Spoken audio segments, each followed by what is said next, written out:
Here's the first part of chapter 1. So this is your first chapter in the book, and I'll just go through the slides and talk to you about them. So this chapter, you're going to learn about anatomical terminology, and this is really important for this class and for the next semester of anatomy because you're going to use these terms throughout, so it's good to be familiar with them, and then also in your careers. This video is a kind of an introduction to the book and the course from Pearson, so it's helpful. Okay, so the first terms you need to know are anatomy and physiology. That's the name of this class. Anatomy means structure or form or what things look like, and then physiology means what they do. And these two terms are really important because they work together. They're like two sides to the same coin. Your structure determines your function. Like your structure of your hand determines what your hand does. And I'll talk to you more about that later, but just know that anatomy is structure, physiology is function, and structure and function are super important when you're studying humans or any organism.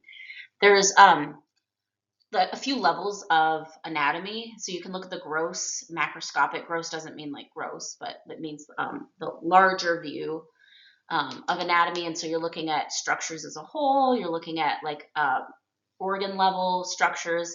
And then microscopic anatomy is when you're looking at tissues and cells. And so you'll see both of those terms. Cytology is the study of cells. Histology is the study of tissues. So you'll run into those two. We also learn about developmental anatomy, so how your body changes through like birth all the way to death. That would be developmental, and how growth happens. Okay, and then we learn about physiology in terms of organ systems, so how organs are working together. That's one level of physiology or function.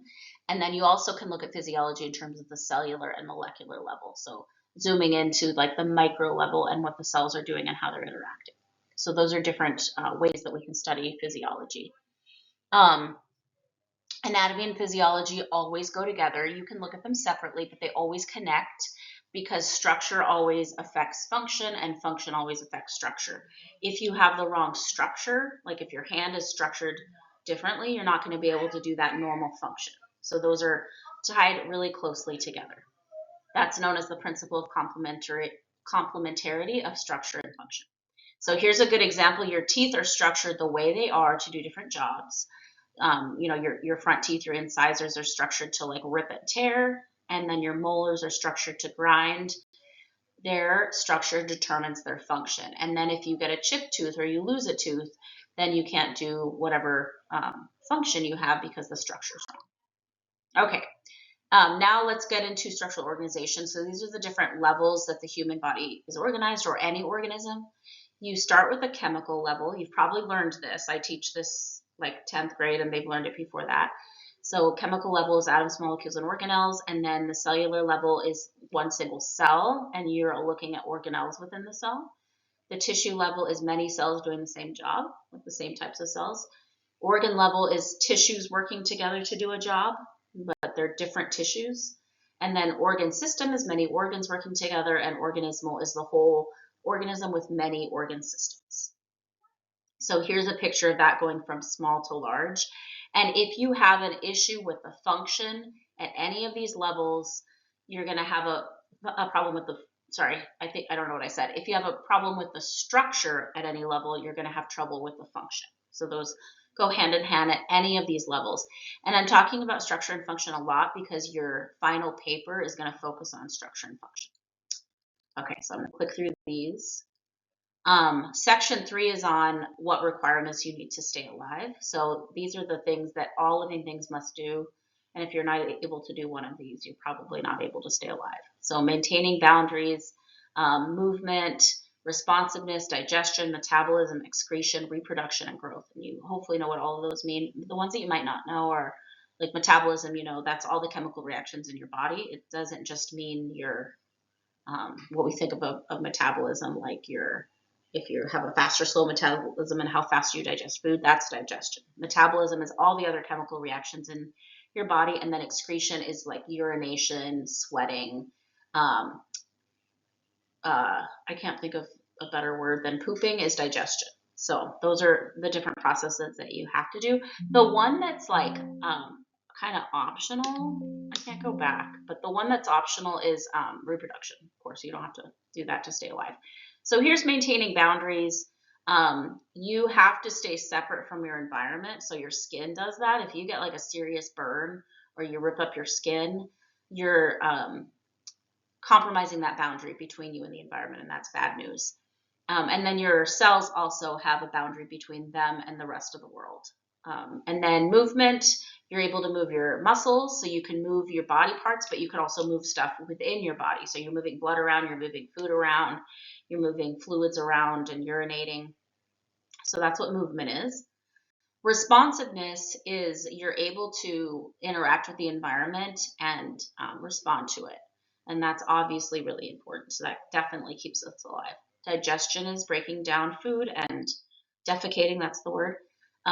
Metabolism is all the chemical reactions in your cells. It's breaking down molecules. It's also building up molecules. So it's not just what we think of as digestion. Excretion is removing waste and sweating, and that includes feces. And then reproduction is two things. It's reproducing, like making babies, but it's also growing new cells. And then growth is getting bigger, usually by growing cells. Humans are multicellular, so we're made of many cells, and our cells are eukaryotic. And we have all these organ systems that keep them alive. So let's look at some of those organ systems. This figure shows your different organ systems working together, and it kind of shows our body like box shaped. But you have your digestive system bringing in and out food, and then that brings nutrients in. And what this doesn't show is that also gets rid of wastes. And then your cardiovascular system is sending blood around, and that helps you take gases around. So it helps you take oxygen to your cells in your body and get rid of CO2. And then it also helps you take nutrients around and get rid of waste. And then your urinary system helps you get rid of that waste through urine.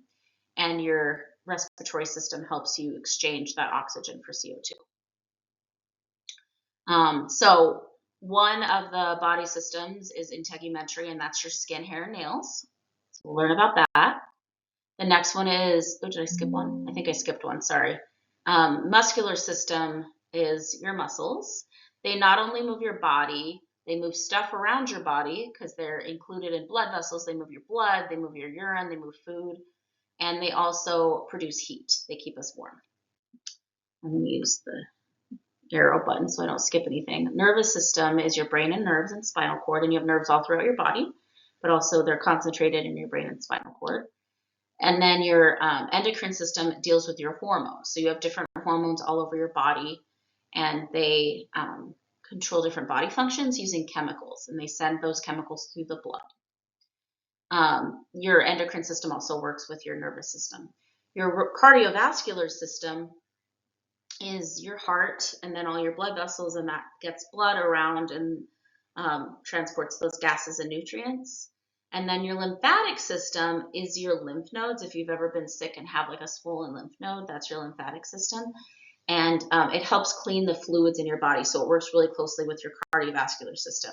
And it pulls fluids out of your body and fights infection. That includes your thymus and spleen and your lymph nodes. And then your respiratory system is your lungs, right? And your trachea, and then all the other machinery that comes out to your nasal cavity. So your pharynx and larynx. Your pharynx is like the back of your throat, and then your larynx is your voice box. Your digestive system is your food, right? And making feces. Starts with your mouth, goes all the way down to your anus, and there's like a single tube sort of that you can follow down, but then there's also accessory organs that do different things. Urinary system is your kidneys. It cleans your blood directly, like your blood goes into the first part of your nephrons in your kidneys, and then it cleans out your blood, and then you produce urine, and then you urinate. And then we have male reproductive system, and so that includes the testes and the penis and the prostate and all the things that contribute to make semen. And then your female reproductive system, that includes your ovary, uterus, vagina, all of those structures, and then also your mammary glands are included. Some of these organs are included in more than one system, like your ovaries are going to be included in the endocrine system too, and things like that. Okay, so these are things you need to survive. You need nutrients, water, oxygen, body temperature, and atmospheric pressure. Like, I feel like those other ones are ones that we talk about. You've certainly, I'm sure, heard about them, but atmospheric pressure is kind of one that we don't talk about. Here at, I'm in Montana, I'm in Baker, the air pressure here is not as high as it is at sea level. But if you go to sea level, you're at the ocean. You might have felt this in your ears if you've ever visited the ocean. You have about 15 psi, 15 pounds per square inch of pressure pushing down on you. And that's a lot. I think of like a big fat cat pushing down on 1 square inch of my body, but that's on every square inch. That's how much pressure is pushing down on you. It's probably like 10 pounds in different places in Montana, I would guess, because the higher you go, it's less pressure. But our cells are used to that. That's normal pressure. Our cells would explode if we didn't have that much pressure on us. And so that's a survival need. And if we don't have that, or if we have too much, then you can die. Okay, so nutrients, the 4 main nutrients that we talk, well, 5 that we talk about are carbs, proteins, fats, minerals, and vitamins. You probably learned about those. This is what each of them do. And we also include water. So that's like our 6th one. We also do need nucleic acids. We get those from food, and that makes our DNA so we can make copies of ourselves. But it's not included in like a nutritional nutrient. Oxygen is another need. And then water, about, gosh, I think 70% of our bodies and 85% of our blood is water. Normal body temperature is 37, and then we need to have that specific air pressure. Okay, homeostasis is a term that you need to know. It's super important, probably one of the most important terms that you can get out of this class. It's your body's ability to keep stable, normal temperatures, not just temperatures, conditions, like any parameter. So temperature, pH, water balance, salt, nutrients, gases, everything. Like, you can think that your body has like a control center, which it does, many that control all these things, but they're all like, there's all these switches and dials. That's how I imagine it. And they're all trying to keep everything right. Sometimes things work contrary to each other. So like if your water content goes up, your salt content's going to go down. So sometimes they're kind of fighting with each other, but your body's always trying to keep it equilibrium, right? So that's homeostasis. So here's some example ones, like nervous and endocrine, variables that can change blood sugar, body temp, blood volume, pH. There's 3 parts of a homeostatic control. You can think of this like a thermostat, like picture a thermostat and how that would work. So you have a receptor that's going to receive the information. So the thermostat's measuring the temperature. You have a control center, the computer or whatever, I don't know how they work, that determine the temperature, and then the effector is going to like either turn up the heater or turn it down. You have those same 3 parts for every system in your body. So receptor is the sensor. You get stimuli inside your body and outside of your body. The control center is usually involving your brain, but not always. And that's going to say like, hey, are my levels right? Are they within the set point? Or does something need to change? And then that will send a message to your effector. That might be a muscle or a sweat gland or something like that. And it's going to do something to get your body back in range. And it can do that by negative feedback or positive feedback. Most of the time, it's going to use negative feedback. That's the main one. That's the one to remember. But sometimes you'll use positive feedback. So negative feedback is what a thermostat uses, like your heater. If it gets too hot in the room, your heater is going to shut off. That's negative feedback. Your body does that most of the time. So like body regulation of body temp, if you get too hot, it's going to respond in a way that you're going to sweat. If you get too cold, and then the sweat cools you down. If you get too cold, it's going to respond in a way to make you warmer, like shivering. You'll get goosebumps, which don't really work, but they do generate some heat. Insulin regulation works the same. If you need insulin, if you're low on insulin, your body's going to make more, unless you're diabetic. And then if you're low on insulin, it's going to shut off and not make more. So it's just like a thermostat. So here's an example using insulin that I just said. Here's a video you can watch about that. So definitely know about negative feedback. And that's the main mechanism for homeostasis that keeps us in check. So here's a graphic of it if that helps you. If there's an imbalance, it's going to do the opposite. Like negative feedback is the opposite. If you're cold, you're going to get warmer. If you're hot, you're going to get colder. So it's going to do the opposite. That's negative. And then, that's just showing that. Then there is positive feedback. Oh, well, so let's look at this one. Same thing here. If you're cold, your brain's going to tell you, and then your effectors are the skeletal muscles, and you're going to start shivering. And then backwards up here at the top, if you're hot, your brain is going to receive that information, and then it's going to give that information to your sweat glands, which are your effectors, and you're going to sweat and you're going to cool off. Okay. The other mechanism is positive feedback, and that's the opposite. It doesn't happen very often. There's only a few examples where it happens. That's where if it was a heater, if you were using that example, the heater would keep getting hotter and just like be a runaway heater, or you would keep getting colder if it was an air conditioner. So you can see like that wouldn't work well usually if it's trying to keep things in a small range. So the only times we really use positive feedback is when we're having labor contractions. So when you are in labor having a baby, you're going to produce oxytocin, and the more contractions you have, the more oxytocin you're going to produce. So it's going to ramp up your contractions until you have the baby and then deliver the placenta, and then it'll shut off. So it's just like a different mechanism that only is used certain times. The other one that we talk about is bleeding. So you're going to, the more you bleed, the more your body's going to try to clot. It's going to send more clotting factors in to that site and try to clot it. And then as you bleed less, then that's going to lessen. So that's another positive feedback. So you can see like those are unique, like kind of emergency situations.